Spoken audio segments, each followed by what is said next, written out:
Leonardo da Vinci was a self-taught Renaissance man. As a scientist, artist, and inventor, da Vinci's genius led to an unprecedented body of work. The drawings he left behind remain as testaments to his innovation and originality.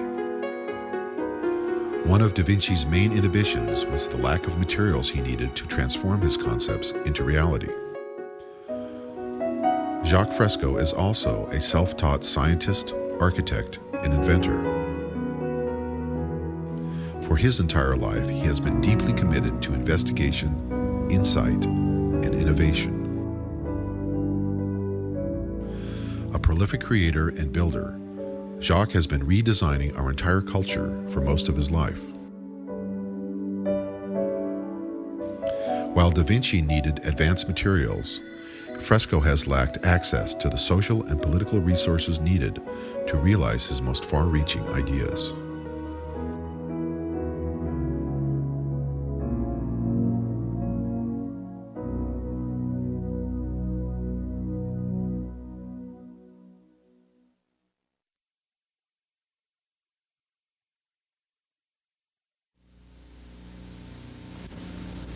My guest is an extraordinary Miamian, Dr. Jacque Fresco. I could go through all the things that Dr. Fresco has done. He's a social engineer, industrial engineer, designer, inventor, consultant, was a consultant for Rotorcraft Helicopter, director of Scientific Research Laboratories, Los Angeles, designed and copyrighted various items ranging from drafting instruments to X-ray units, has had works published in the Architectural Record, Popular Mechanics, Saturday Review, and has been a technical and psychological consultant to the motion picture industry, member of the Air Force Design Development Unit at Wright Field, developed the electrostatic anti-icing systems, designed prefabricated aluminum houses. What does it say in your driver's license? What is the occupation? Industrial designer. Jacque, you... Social engineer. Does it bug you that people, when they talk about Jacque Fresco in Miami, say that he's someone who's too far ahead of his time? His thinking is... We're not ready for advanced kind of thinking, of that type. Does it bug you? I imagine every creative person in every field encounters that sort of problem. No, it doesn't. I can't afford it. There's too many things that are important.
Jacque Fresco is a futurist. A futurist is someone for whom all thoughts and actions are based upon what tomorrow could be. He has been planning for the future since the 1920s. Not only is he a philosopher and theorist, but an engineer, industrial designer, and social planner.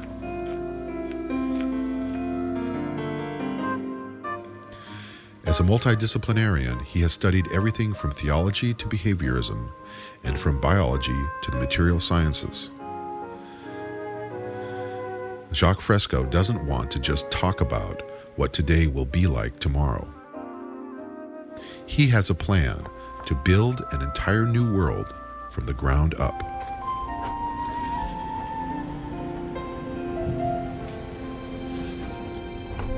I'd like to go from the time you first started conceiving of drawings. Started drawing? Yeah. Oh, that's very early. Time you started drawing. 8 or 9 years old. About the future? Yes. I was always interested in the future, as far back as I can remember. There was a motion picture called Metropolis. It was different. It took my attention. It was the first out-of-the-box type movie.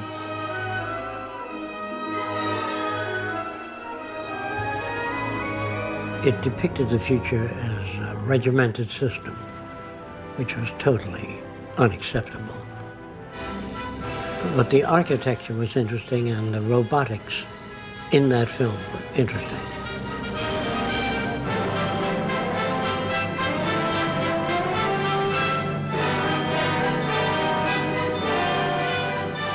I drew airplanes in cities of the future and underwater cities and floating cities and skyscrapers with landing platforms on them. I drew my idea of what a post office ought to be. Since the airport was so far from the post office, they had a truck to deliver that.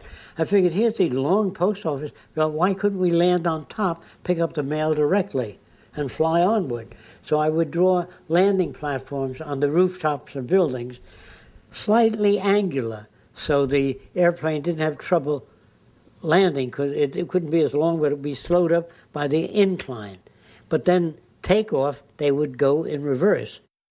Then I tried ships, drawing of passenger freighter ships. Then aircraft carriers, and I showed it to my principal. And he said, "Have you ever heard of Bucky Fuller?" I said, "No." So they said, "Would you like to meet him?" I said, "Yeah, sure." What is he? He's an inventor, like you. He thinks up a lot of new things. Buckminster Fuller was one of the 20th century's most renowned futurists. Known primarily as the inventor of the geodesic dome, Fuller was a proponent of using technology with a humanistic approach. And there was Bucky Fuller. He was seated there with his car called the Dymaxium. And I said, "What does that mean?" He says, "It's the highest form that can be attained in shape." I talked to him about social things. I said, what about changing society to some other form whereby all people can benefit from the works of industry? He said, "What do you mean?" I said, "Well, instead of working people going out on strike, give them a piece of the action. And so if business improved, they all got automatic pay. If it went down, they got less pay." So he sat back and he said, "What are you, some kind of a social planner? Is that what you want to be?" I said, "I don't know what the name is, but I think that would work. It would give people more incentive." He says, "Let me tell you something. It's tough enough just getting a new automobile out there. If you're trying to change society," this is years before he even lectured on things. Albert Einstein once said, "The problems we have cannot be solved at the same level of thinking with which we created them." Did you meet Einstein, Albert Einstein? Yes. Where did you get the idea to meet Albert Einstein? I was outside a theater called Radio City, and I saw a woman come out with gray hair sticking up. I said, "Looks like Einstein's sister," to my friends. And then Einstein came out. And I think it was his sister. So I was just kidding about that. And I walked over and I said, "Is it possible to meet with you?" He said, "Why?" I said, "I have thousands of questions I want to ask." But he says, I live in Princeton, New Jersey. So tell me about the day you went and met him. Well, I went to his home, and it was modest. I said that there seems to be harmony in nature. How do you feel about that? He says,